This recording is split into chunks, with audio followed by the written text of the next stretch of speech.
ओम नमः शिवाय। सभी भक्तों को जय श्री राम। आज का विषय है कि किसी भी मंत्र को कितना जपना चाहिए।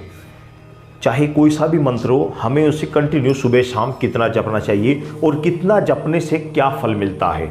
इस चीज़ की बहुत ज़्यादा सभी भक्तों को चाह होती है कि हमें पता लगे कि हम मंत्र को कितना जपना चाहिए और हम जब जपते हैं तो कितना जपने से हमें क्या कुछ प्राप्त हो सकता है। ये वेरी इंपॉर्टेंट विषय है जो मैं आज आपको बता रहा हूँ, क्योंकि इस चीज़ की बार बार मेरे पास कमेंट्स आ रही थी कि गुरुजी हमें इस विषय में बताइए कि हमें किसी भी मंत्र को कितना जपना चाहिए।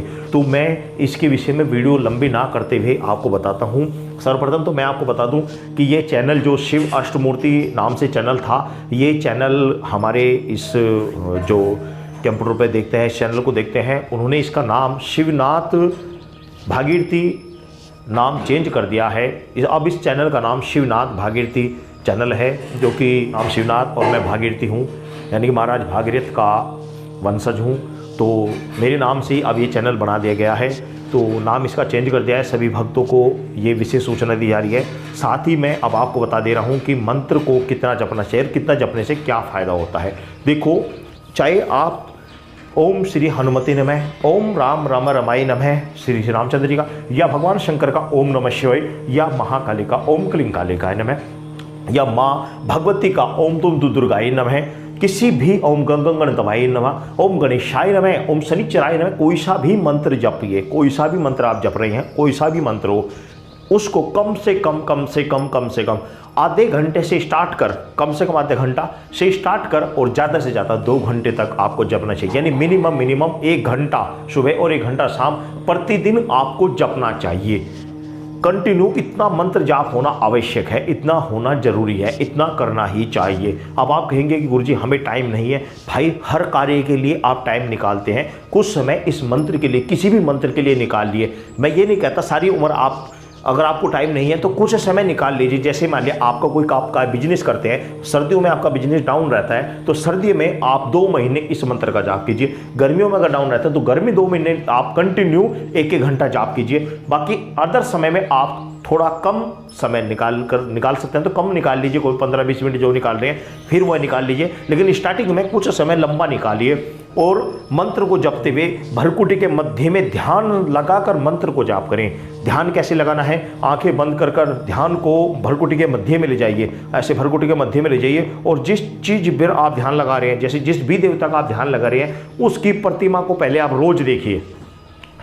आप भगवान शंकर का ध्यान रखें तो भगवान शंकर को देखिए, या फिर उनके शिवलिंग को देखिए, प्रतिदिन उसको देखिए, या अपने पूजा स्थान पर बड़ी फोटो लगा रखी है आपने, उसको देखिए और फिर आंख बंद करके उसको देखने की कोशिश करिए। उसको देखते हुए मंत्र जाप का कंटिन्यू जाप करें। उस समय माला हो या ना हो कोई ये बात नहीं है, बस कंटिन्यू जाप करें। 1 घंटा कम से कम जाप करें। जितना ज़्यादा जाप होगा उतना ही आपका ओरा साफ होगा। अब ओरा क्या होता है ये भी मैं आपको बता दूं। बार बार कमेंट करते हैं कि गुरुजी ओरा क्या होता है, आप ओरे के विषय में जानकारी देते हैं। ओरा क्या होता है? ओरा होता है, आपने सभी देव देवताओं के पीछे एक प्रकाश देखा होगा। जो प्रकाश होता है वह शरीर का एक ओरा होता है। ओरा मलिनता साफ होकर शरीर की एक ऊर्जा निकलती है। शरीर ब्रह्मांड से जो ऊर्जा हमें मंत्र द्वारा प्राप्त हो रही है वह शरीर से निकलती है। तो मस्तिष्क में जो केंद्र है, मस्तिष्क, इसके चारों ओर एक ओरा बनता है। वह ओरा बनता है, वह भले ही आपको खुली आंखों से नजर ना आए, लेकिन ज्यादा जाप करने से वह ओरा साफ हो जाता है, स्वच्छ हो जाता है, पवित्र हो जाता है और वह ओरा बढ़ता है। जब वह बढ़ता है तो आप किसी भी शमशान,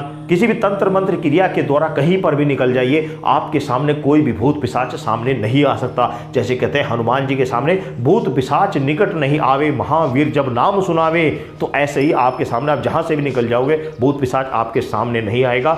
जिस भी व्यक्ति को आपने, जिस मंत्र को आप कंटिन्यू जाप कर रहे हैं, उससे जिस भी व्यक्ति को आपने झाड़ा दे दिया, तुरंत भूत पिशाच वहां से भाग जाएगा। दूसरी बात, कुंडलिनी उससे ऊपर उठनी प्रारंभ हो जाती है। धीरे धीरे ऊपर उठेगी, धीरे धीरे ऊपर उठेगी, आपको उसके आभास होंगे, आपको उसका एहसास होगा। और इसी के द्वारा मंत्र का जब कंटिन्यू आप ध्यान पूर्वक जाप करेंगे, इसी के द्वारा ये त्रिनेत्र दिव्य दृष्टि खुलेगी। इसी के माध्यम से आप दूसरे के विषय में जान सकते हैं, कि दूसरे विषय में देख सकते हैं कि इसको क्या प्रॉब्लम है, क्या समस्या है, इसको प्रॉब्लम है या नहीं है, और है तो क्या है, ब्रह्मांड में क्या घटित होने वाला है, क्या हो रहा है। धीरे धीरे जाप करते करते करते आप वह चीज भी जाप वह चीज़ भी प्राप्त कर सकते हैं, लेकिन उसके लिए थोड़ा टाइम लगेगा। मेहनत करेंगे तो समय कम लगेगा, नहीं करोगे तो भाई कुछ भी नहीं होगा। देखो, मैं एक बात आपको स्पष्ट रूप से बता दे रहा हूँ, इस संसार में आए हो तो संसार में आने का जो मुख्य उद्देश्य है वह है इस आत्मा का उद्धार करना। इस मानव शरीर में यदि आए हो तो अपनी आत्मा का उद्धार करें, और वह तभी हो सकता है जब आप अपने इष्ट का ज़्यादा से ज़्यादा जाप करेंगे। उसी के द्वारा आपकी दृष्टि भी खुलेगी, उसी के द्वारा आपकी कुंडली भी जागृत होगी, उसी के द्वारा आपको अनेक प्रकार की सिद्धियां प्राप्त होंगी। मंत्र को जितना भी ज़्यादा हो सके ज़्यादा से ज़्यादा जाप कीजिए, जितना ज़्यादा से ज़्यादा आप ध्यान लगा सकते ध्यान लगाइए। पूरा आपको समय कम मिल रहा है, आप चलते फिरते मंत्र को जाप कीजिए। जितना भी चलते फिरते आप जाप करोगे उतना ही आपके शरीर से मलिनता दूर होगी। बार बार आपकी कमेंट आते हैं, गुरुजी हम इतने समय से जाप कर रहे हैं, हमारी दृष्टि कैसे खुलेगी? गुरुजी हम इतने समय से जाप कर रहे हैं, हमें सिद्धि हमारी नहीं बन रही है। भाई कोई ना कोई पाप कर्म बन रहा होगा आपके साथ में, उस पाप कर्म को छोड़ दीजिए।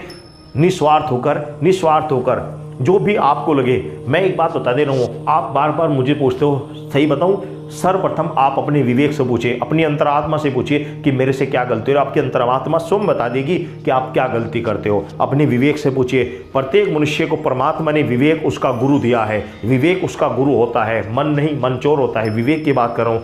विवेक, जब भी मनुष्य कोई भी कार्य करता है तो विवेक बताता है ये कार्य उचित है या नहीं है, ये विवेक बताता है। तो विवेक से कार्य लिए, विवेक आपको सब चीज़ बताएगा कि क्या सही है, क्या गलत है, क्या करना चाहिए या नहीं करना चाहिए। भोजन करेंगे तो विवेक आपको तुरंत बता देगा कि आपको भरपेट के लिए जितना भोजन की आवश्यकता है इतना आप खा चुके हो। लेकिन नहीं, मन चोर है, मन कहेगा नहीं और खा ले, आज ही मिल रहा है, कल नहीं मिले, ना मिले। तो ये मन चोर होते हैं। विवेक की सुनो, विवेक गुरु है, उसकी सुनकर आप भक्ति लेने पर आगे बढ़ते रहें। आप जितना जाप करेंगे उतना ही आपके ज़्यादा से ज़्यादा आपके अंदर एनर्जी बढ़ेगी, पावर बढ़ेगी, और उस मंत्र के अंदर इतनी ताकत आ जाएगी कि उस मंत्र को पढ़ते हुए यदि आप किसी व्यक्ति की तरफ देख भी लिए तो उसके अंदर से भूत पिशाच तुरंत निकल जाएगा। और यदि मंत्र आंखों के द्वारा मोहिनी प्रेम भरी आंखों से यदि उसकी ओर देख लिया तो वह आपकी तरफ आकर्षित हुआ चला आएगा। लेकिन एक बात वही आती है, घूम फिर कर वही आती है कि हमें इन चीज़ों का आभास हो रहा है, इन चीज़ों का हमने प्राप्त किया, इन चीज़ों का हमने समझा, तभी मैं आपको इस विषय में बता रहा हूँ।